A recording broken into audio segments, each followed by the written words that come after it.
आपने सतयुग के बारे में तो सुना ही होगा। आइए आज सार में वहां देवी देवताओं की पूरी दिनचर्या के बारे में जानते हैं। देवी देवताओं के दिन की शुरुआत सुबह 4 बजे से हो जाती है।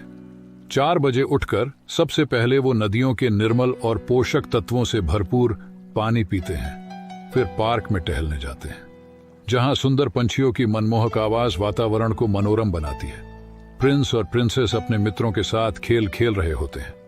कुछ संगीत का आनंद ले रहे हैं तो कुछ लोग आपस में मिलकर रास कर रहे होते हैं। श्री लक्ष्मी और श्री नारायण कभी पेंटिंग बना रहे होते हैं तो कभी वो भी बच्चों के साथ बैठकर उनकी मीठी मीठी बातें सुन रहे होते हैं।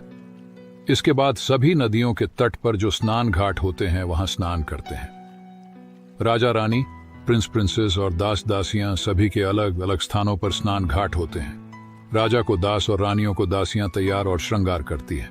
स्नान के बाद घाट के नजदीक श्रृंगार गृह होते हैं, जहां राजा रानियों और प्रिंसेस का श्रृंगार होता है। इसके बाद वे नाश्ते में मीठे फल और विभिन्न प्रकार के व्यंजन का आनंद लेते हैं। फिर बच्चे पढ़ने के लिए पाठशाला चले जाते हैं, जहां संगीत, नृत्य, चित्रकला और पूरे भारत के भूगोल की जानकारी उनके शिक्षा के मुख्य विषय होते हैं। राजमहल में राज दरबार लगती है। राज्य के कारोबारी अपने कारोबार में चले जाते हैं।